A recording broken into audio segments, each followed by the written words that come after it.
kalau dituliskan ya X1, X2 sampai XP. Bentuknya vektor kolom ya ini ya. Cuma saya transpose jadi nulisnya nggak makan tempat ya. Kalau nggak saya transpose nanti makan tempat ya. Nah kemudian del U per del X1 itu turunan parsial dari U terhadap variabel X1. Ini variabel random. Turunan U terhadap X2.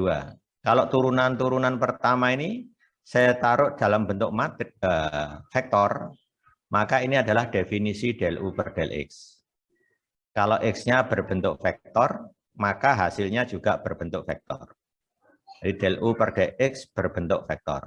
Kalau X-nya nanti saya definisikan matrik, berukuran P kali P, maka hasilnya juga berbentuk matrik. Nah, ini nanti ada definisi di bawahnya. Sekarang kita ke sini dulu. Nah, ini sudah jelas ya. Seperti itu turunannya. Sekarang kita ambil contoh dalam bentuk teorema ini. Kalau U itu fungsi dari X, saya definisikan sebagai transpos A kali X. Ini bisa ditulis transpos X kali A. Ingat, X vektor kolom dari variabel random, A vektor konstan, A vektor konstan. Kalau saya transpos jadi vektor baris, dikali vektor kolom, hasilnya nanti skalar. Jadi sebenarnya U ini fungsi yang memetakan vektor X ke skalar, bilangan real. Gitu ya. Ditulis bisa dengan dua cara, pakai ini atau pakai itu. Nah, kalau nanti Anda menjumpai suatu soal bentuknya ditulis seperti ini, maka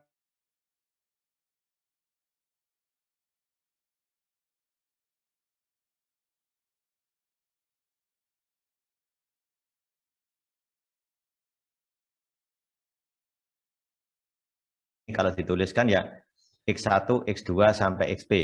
Bentuknya vektor kolom ya ini ya. Cuma saya transpose jadi nulisnya nggak makan tempat ya. Kalau nggak saya transpose nanti makan tempat ya.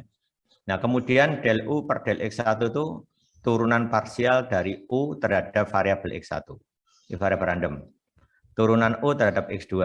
Kalau turunan-turunan pertama ini saya taruh dalam bentuk matrik vektor, maka ini adalah definisi del U per del X.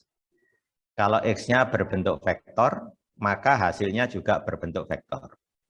Jadi del U per del X berbentuk vektor. Kalau X-nya nanti saya definisikan matrik, berukuran P kali P, maka hasilnya juga berbentuk matrik. Nah, ini nanti ada definisi di bawahnya. Sekarang kita ke sini dulu. Nah, ini sudah jelas ya. Seperti itu turunannya. Sekarang kita ambil contoh dalam bentuk teorema ini. Kalau U itu fungsi dari X, saya definisikan sebagai transpos A kali X. Ini bisa ditulis transpos X kali A. Ingat, X vektor kolom dari variabel random, A vektor konstan, A vektor konstan. Kalau saya transpos jadi vektor baris, dikali vektor kolom, hasilnya nanti skalar. Jadi sebenarnya U ini fungsi yang memetakan vektor X ke skalar, bilangan real. Gitu ya. Ditulis bisa dengan dua cara, pakai ini atau pakai itu. Nah, kalau nanti Anda menjumpai suatu soal bentuknya ditulis seperti ini, maka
sudah seperti ini. A1X1 plus A2X2 sampai dengan ABXP.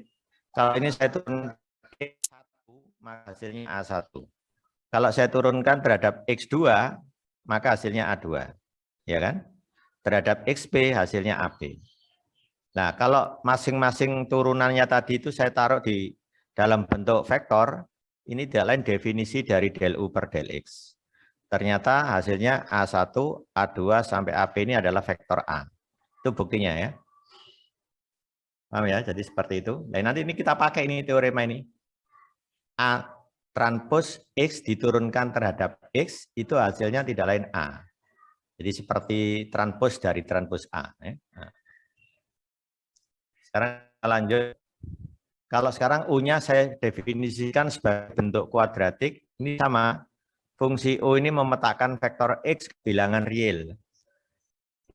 Kuadratik itu hasilnya bilangan real. Ya kan? Nah, untuk menurunkan ini, kalau A-nya itu matriks simetri, ya, simetri, maka turunannya 2 kali AX. Ya. Tapi kalau A-nya ini bukan matriks simetri, maka turunannya nanti A plus transpos A dalam kurung X. Silakan buktikan sendiri yang tidak simetri. Ya. Sekarang saya buktikan yang simetri dulu. Nah, X transpos AX saya sudah ajarkan cara ngitung cepatnya, di mana A ini matriks simetri, saya ambil contoh ukurannya 3 kali 3, berarti bentuknya ini, bahwa A12 itu sama dengan A21, A13 sama dengan A31, A23 sama dengan A32, ya, gitu. A32 sama dengan A23, A31 sama dengan A13, nah, ya, di simetri. Nah, selanjutnya ini saya namai sebagai A1 transpos. Jadi baris pertama dari A, ini baris kedua dari A, ini baris ketiga dari A. X-nya vektor random yang bersesuaian dengan matriks A, namanya adalah X. Ya, karena berukuran 3 kali 3, maka X-nya X1, X2, X3. Sehingga bentuk kuadratiknya ini kalau saya jabarkan, ketemu A11 X1 kuadrat, plus A22 X2 kuadrat, plus A33 X3 kuadrat, plus ini kan X1, X2, X2, X1. Karena nilainya sama, bisa ditulis 2 kali kan? 2 kali A12, X1, X2. Yang ini nilainya sama, 2 kali A13, X1, X3. Yang ini 2 kali A23, X2, X3. Sehingga bentuk kuadratiknya kalau ditulis lengkap seperti ini. Ya kan? Ini untuk U. Nah, U-nya ini saya turunkan terhadap X1. Ini turunannya menjadi 2 A11 X1. Ini plus 2 A12 X2 plus 2 A13 X3. Hasilnya ini. Ya. Ini bisa saya tulis dalam bentuk matrik. 2-nya saya keluarkan. A11, A1, A3 tidak lain A1 transpos. Ya kan? Yang sudah kita tuliskan di atas tadi. Dikalikan X1, X2, X3 tidak lain X. Nah, secara sama kalau diturunkan terhadap X2 hasilnya ini. Ini dari sini. Turunannya terhadap X2 ketemu 2A12 X1. Ini enggak ada, 0 kan? Nah ini 2A22 X2. Plus lagi 2A23 X3. Hasilnya ini. Tulis dalam bentuk matrik ini. Turunan terhadap X3 ini dalam bentuk matrik ini. Nah, ini kalau saya kumpulkan ini saya kurung membentuk vektor kan? Itu tidak lain definisi del U per del X. 2-nya keluar, X-nya keluar, A1 transpos, A2 transpos, A3 transpos diganti dengan nama A. Nah, maka terbukti 2 kali A kali X. Nah, ini penjabarannya. Ini kita kumpulkan kan hasilnya tadi. Ini tadi kan sudah kita tuliskan 2A1 transpos X. Yang ini 2A2 transpos X. Yang ini 2A3 transpos X. Menurut teori X bisa keluar dari matrik. Nah, ya kan? Sehingga ketemu 2 kali A1 transpos, A2 transpos, A3 transpos dalam kurung X. Tidak lain 2AX. Ada pertanyaan sampai sini? Ya, seperti itu. Pak Sul izin bertanya, Pak. Ya. Kalau Silakan. U-nya itu bentuk matriks bagaimana ya, Pak? U bentuk matriks. Oh, bukan. U-nya nanti sendiri ada matriks. Tapi U-nya nanti fungsi matriks ada. Contohnya trace, determinan. Itu kan fungsi matriks. Jadi U sama dengan determinan X loh. Itu sudah fungsi matriks itu. X-nya matriks, di determinan kan jadi skalar. Ingat loh ya, U itu selalu dipetakan ke skalar. Nah, contohnya ini. U memetakan vektor X ke skalar. Nah, ya kan? Ya, seperti ini contohnya. Contoh lain lagi ini. U memetakan X ke skalar. Skalarnya nanti ini. A transpos X. Ya, itu contohnya. Nah, ini contohnya yang ini. U memetakan matriks X ke skalar. Bagaimana contoh realnya? Contoh realnya determinan X. Trace dari X. Paham ya? Bisa determinan X transpos X. Banyak sekali yang bisa didapat. Pokoknya hasilnya nanti berwujud skalar. Apapun isi fungsinya. Ya. Bisa log dari determinan X. Asal X-nya matriks definit positif. Gitu ya. Itu semuanya contoh-contohnya. Nah, ini X-nya ini matriks. Ukurannya P kali P. Berarti elemennya saya tulis XIJ. XIJ. Jadi ada X11, X12, sampai X1P. X21, X22, sampai X2. Dan seterusnya sampai XPP. Nah, kalau setiap U ini saya turunkan terhadap elemennya X, yaitu X11, X12, dan seterusnya sampai XPP, saya taruh dalam bentuk matriks, itu tidak lain definisi del U per del X, di mana X-nya matriks. Bentuknya matriks ya. Kalau tadi kan X-nya vektor, bentuknya vektor. Menarik ini belajar ini. Ya. Makanya tolong yang belum ini hari ini saya mau totalan dengan penerbitnya ya. Nanti Anda ya tetap dibuka tapi Anda ketinggalan ilmunya. Karena ini ilmunya penting ya. Jadi saya sudah sampaikan yang penting ya. Karena hari ini setelah zuhur saya harus ke sana ya. Ini penting ya. Jadi ini turunan fungsi U terhadap matriks X. Hasilnya artinya setiap fungsi U turunkan terhadap elemen-elemennya matriks X. Ya kan? Di definisi. Sekarang kita lihat teorema ini. Loh, ini contohnya. U memetakkan matriks X ke skalar. Ini hasilnya skalar loh ini. Trace itu kan skalar. Jumlah elemen diagonal utama dari matriks XA. Bayangkan, X matriks random, definit positif, A matriks konstan. A matriks konstan. Ukurannya sama P kali P. Berarti kalau XA ini saya kalikan, saya hitung trace-nya, kan wujudnya jadi skalar. Jadi skalar. Nah, bisa dituliskan seperti ini. Trace dari XA itu ini. Untuk membuktikan ini, Anda nggak langsung tahu. Caranya gimana? Ambil contoh kasus yang paling gampang, X-nya matriks ukuran 2 kali 2, A-nya matriks ukuran 2 kali 2. Silakan dikalikan dulu, terus di-trace. Trace saya di jumlah elemen diagonal utama. Nanti bentuknya jadi notasi sigma ini. P-nya 2. Loh, kalau X ukuran 3 kali 3, A 3 kali 3, dikalikan, dihitung trace-nya, nanti ini P-nya jadi 3.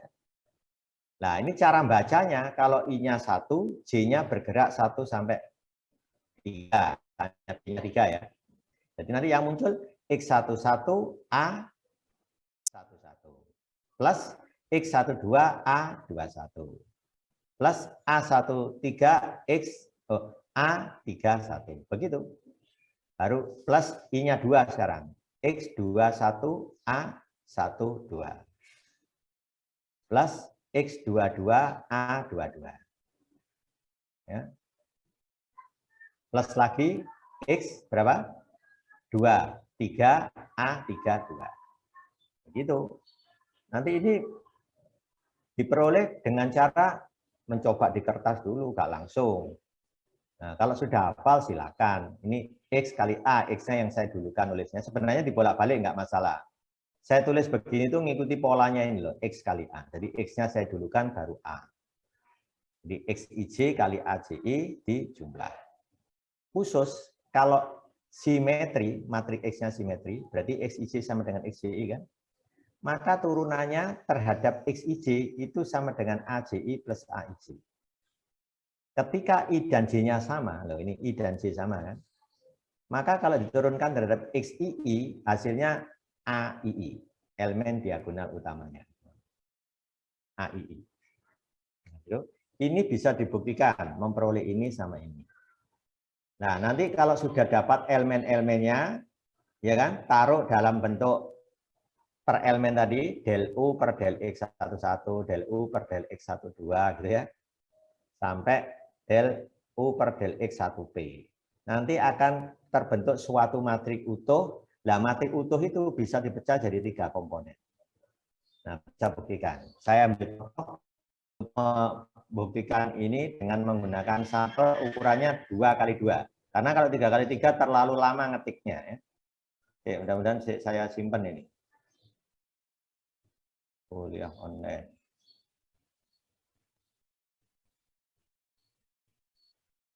Penjelasan. Nah, ini saya ambil contoh. X kali A, X-nya ukuran 2x2, A-nya juga 2x2. Kalikan biasa, baris kali kolom dijumlah. Ketemu ini kan? Baris kali kolom dijumlah, ketemu ini. Ya, baris kali kolom dijumlah, baris kali kolom dijumlah, baru dihitung trisnya. Itu namanya U. Trisnya ya ini ditambah dengan itu. Ini kalau Anda tulis dengan notasi sigma, double sigma, I1 sampai 2, J1 sampai 2, XIJ, AJI. Itu sama persis dengan ini. Paham ya? Kalau ditulis dengan notasi sigma. Nah, yang penting kalau sudah seperti ini, langsung turunkan. Turunkan U terhadap X11. Hasilnya ketemu A11. Paham ya? Turunkan U terhadap X12. Perhatikan. Kan tadi ada keterangan X12 sama dengan X21. Berarti kalau saya turunkan terhadap X12, berarti ini bisa saya ganti X12. Sehingga turunannya nanti A21 plus A12. Jadi ini. Paham ya? Karena dia ada catatan ketika XIJ sama dengan XJI. Berarti nilai ini akan sama dengan ini. Sehingga turunannya ya ini ditambah.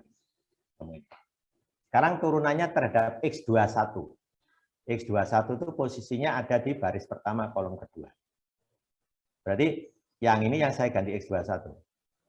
Berarti turunannya jadi A21 plus A12. Ya, yang terakhir X22, satu-satunya hanya ini. Turunannya A22. Nah, matriks utuh ini saya pecah menjadi 3 komponen. Ini adalah diagnya tadi. Diag dari A. Ini A, ini transposnya A, ya kan? Ini diag dari A. Nah, maka terbukti del U per del X hasilnya A plus transpos A min diag A. Ada pertanyaan sampai sini? Kalau nah mestinya ini Anda nambahkan di catatan di situ ya. Di foto aja, tambahkan catatan di buku ajarnya itu, ya, supaya lebih paham. Bisa saja Anda buat contoh X ukuran 3x3, cuma lebih panjang. Gitu ya. Ukurannya jadi matriks 3x3. Pak Sul, Ya. izin bertanya Pak. Ini Ya. berarti catatannya X-nya ini matriks definite positif dan simetri ya Pak? Iya, simetri. Kalau nggak simetri nanti nggak muncul ini. Nggak muncul ini nanti, kalau nggak simetri. Maka ada catatan di situ, ini sama dengan itu. Kalau kita ingin menurunkan terhadap X12, berarti ini yang ikuti X12. Kalau turunan terhadap X21, berarti ini yang ikuti X21. Kan dapat ini akhirnya. Ya, maknanya kan begitu. Jadi X matriks simetri. Kalau nggak simetri nanti nggak muncul teorema itu. Teorema ini nggak berlaku nanti. Ingat, matriks definit positif itu kan simetri. Contohnya apa? Kovarian dari vektor galak. Itu selain simetri, definit positif. Ya itu ya. Berhubungan dengan itu. Ini yang menjadi catatan penting, dia adalah simetri. Definit positif. Ya gitu ya. Nah, berikutnya. Pak Sul, kalau Ya, simetri aja tapi nggak definit positif, apa berlaku, Pak? ya nggak boleh. Ini ketentuannya definit positif. Definit positif. Mungkin di sini ada rambu-rambunya. Kenapa definit positif? Karena dikaitkan dengan turunan terhadap suatu matrik, matriknya definit positif. Kalau nggak gitu nanti bisa nol. Diturunkan terhadap matrik nol kan nggak terdefinisi nanti. Apalagi negatif. Ya. Jadi matriknya di sini ada ketentuan definit positif. Pasti ini ada tujuannya dibuat definit positif. Nah, nanti kalau terkait dalam soal ya, kita berhubungan dengan matrik kovarian dari galat itu kan simetri dan definit positif. Nah, mungkin kaitannya dengan itu. Makanya teorema ini diambil disesuaikan dengan kebutuhan. Ya, kebutuhan. X-nya harus matrik definit positif. Seperti contohnya matrik kovarian itu. Kalau Anda lihat elemen-elemennya kan berisi varian kovarian. Nah, itu dijamin definit positif itu matrik itu. Nah, mungkin hubungannya ke sana nanti. Kalau ini saya hilangkan, nanti nggak bisa dipakai untuk teorema selanjutnya yang berhubungan dengan regresi nanti. Di pengantar model linear nanti ya. Ini kaitannya ke sana. Paham ya? Jadi kalau sudah tertulis begini, jangan diubah. Nanti malah ini nggak bisa digunakan kalau jaminan definit positifnya dihilangkan. Kalau ini kan sudah ada jaminan X definit positif. Ya, itu. Dan yang kedua, simetri. Saya bisa dapatkan hasil seperti itu. Sekarang, ya, oh ya, ya. Enggak dapat.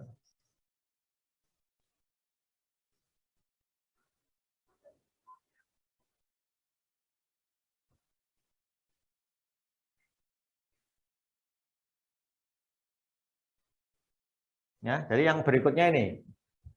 Jika U len determinan X. Len determinan X. X matrik definit positif berukuran P kali P. Ini diasumsikan. Kenapa? Kalau dia definit positif, maka determinannya X jadi positif. Menurut teorema. Kalau determinannya positif, itu berarti lennya terdefinisi. Coba, kalau determinannya negatif. Len negatif, error dia. Tidak bisa ngitung. Nol aja error. Maka itu syarat definit positif wajib. Ya. Jadi kalau len 0 tidak terdefinisi, apalagi len negatif, yang ada itu harus positif. Itu maksudnya. Ya. Tunjukkan bahwa del len determinan X terhadap X itu hasilnya adalah ini. Untuk membuktikan ini, ambil contoh X matrik ukuran 2 kali 2. Bisa kita misalkan ABCD. Yang paling gampang. Tunjukkan nanti sama dengan ini. Jadi punya len determinan X. Nah, saya coba jelaskan di ini aja penjelasan kalkulus. Nah, di sini. Ya. U sama dengan len determinan X. Nah, X-nya itu saya ambil contoh matrik ukuran 2 kali 2 dideterminankan. Nah, ini saya ambil matriknya adalah 2 kali 2. Kalau dihitung determinannya kan jadi, nih saya ambil contoh matriknya ABCD. Pakai simbol X11, X12, X21, X22 juga boleh. Cuma lebih ngitungnya lebih, nulisnya itu lebih ruwet ya, pakai ini aja. Nah, sekarang coba hasilnya sama dengan len apa ini? Len AD min BC kan? Kan gini kan? Silakan dari ini definisikan tadi del U per del A. Nah, gitu ya. Del dulu. Delnya tak ngopi dari sini aja.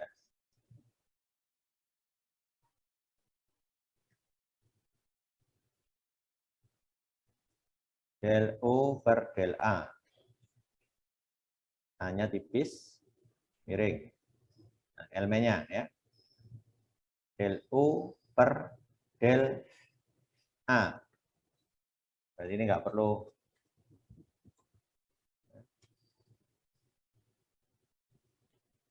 Nah, sama dengan apa hasilnya? Del U per del A hasilnya apa? Ayo, saya yang nulis. Hasilnya D per AD min BC. Ini kan? Sekarang del U per del B. Kalau dituliskan ya X1, X2 sampai XP. Bentuknya vektor kolom ya ini ya. Cuma saya transpose jadi nulisnya nggak makan tempat. Ya. Kalau nggak saya transpose nanti makan tempat. Ya. Nah kemudian del U per del X1 itu turunan parsial dari U terhadap variabel X1. Ini variabel random. Turunan U terhadap X2. Kalau turunan-turunan pertama ini saya taruh dalam bentuk matrik vektor, maka ini adalah definisi del U per del X. Kalau X-nya berbentuk vektor, maka hasilnya juga berbentuk vektor. Jadi del U per del X berbentuk vektor. Kalau X-nya nanti saya definisikan matrik, berukuran P kali P, maka hasilnya juga berbentuk matrik. Nah, ini nanti ada definisi di bawahnya. Sekarang kita ke sini dulu. Nah, ini sudah jelas ya.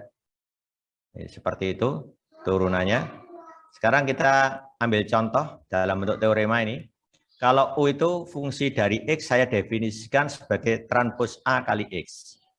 Ini bisa ditulis transpos X kali A. Ingat, X vektor kolom dari variabel random, A vektor konstan, ya, A vektor konstan. Kalau saya transpos jadi vektor baris, dikali vektor kolom, hasilnya nanti skalar. Jadi sebenarnya U ini fungsi yang memetakan vektor X ke skalar, bilangan real. Gitu ya. Ditulis bisa dengan dua cara, pakai ini atau pakai itu. Nah, kalau nanti Anda menjumpai suatu soal bentuknya ditulis seperti ini, maka